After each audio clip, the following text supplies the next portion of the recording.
do you feel when somebody asks you to reduce your price? If you've given somebody a quote or offered them a price and they ask you whether you can do it cheaper, can you take something out, can you do them a little bit of a different package, what's your reaction to that?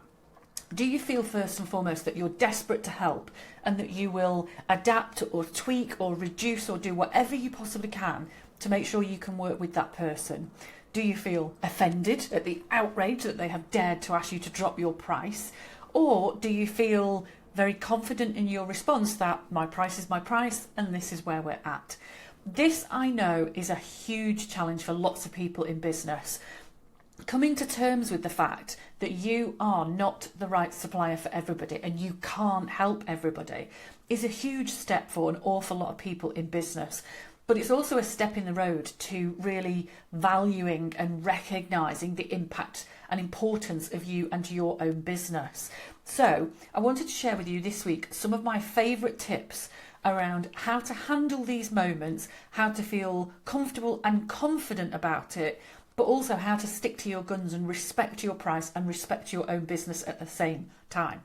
So tip number one is always remember that your price is your price for a specific reason, because at some point you've done some work to calculate why this is your specific price.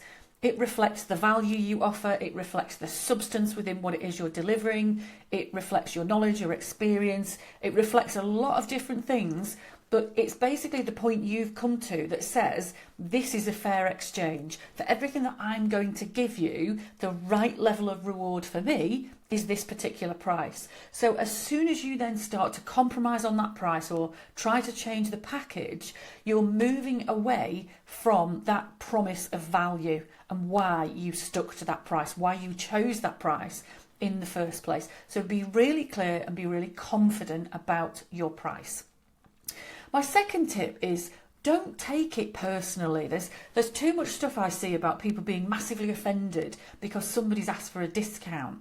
But asking for a discount is standard business practice. It's quite smart buying strategy. So don't be dismayed if somebody asks you for a discount. It's not about them disrespecting you. It's not actually about you at all.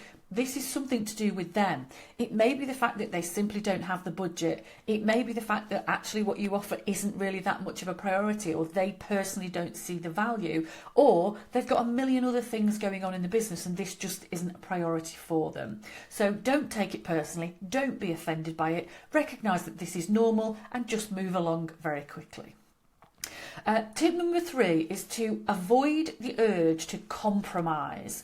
So if you offer 10 of something as part of your programme and somebody says to you, well, I've only got half the budget, avoid the urge to offer them half of what you deliver normally. It's very easy to think, well, I'll reduce what's in it and then I can reduce the price. But often what happens there is you can't deliver the level of value that is in your original package. It's that package for a reason, because that's what you know delivers value, delivers results, delivers impact, delivers what it is the customer needs. So when you start to say, oh, well, I can shrink the package, I can take this out, I can remove that, you really compromise the package. And chances are that somewhere down the line you will regret making that compromise because you don't think you're actually delivering the same sort of value that is really important to you to deliver. So avoid a compromise wherever possible. Come to terms with the fact that you are not the right supplier for everybody.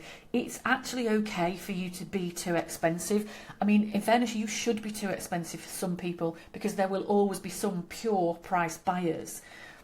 What you might want to do, if this is something you really struggle with, is form a bit of an alliance or make a connection with somebody who's newer in business than you, who is cheaper than you because they're kind of up and coming and they haven't reached your place in business.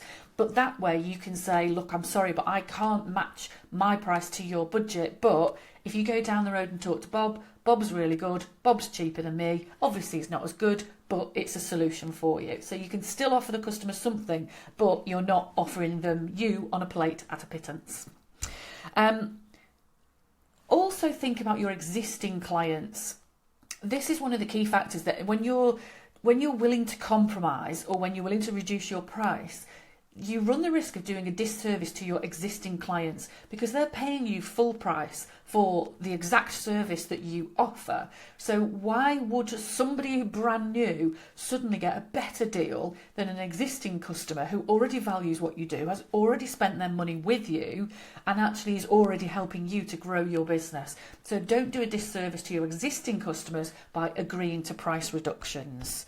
And then the last thing to think about is to practice your response. So when somebody asks you if you can do something cheaper or if you can do a smaller package, rather than panicking and either caving in and regretting it or just blustering over why you can't do it and being massively apologetic, map out how you would like to respond in a way that reinforces your boundaries, that doesn't make you sound like an absolute ogre, but actually helps you to feel comfortable and confident with how you respond and react to that request. So 6 of my favourite tips there on how to react when somebody asks if you can do it cheaper or do it differently, so you can maintain your boundaries, maintain your margins, maintain your self-respect, and deliver exactly the right service to the right customers. If you need more help with this kind of thing in your business, head to my website tailory.co.uk and you can see all the different ways I can help you.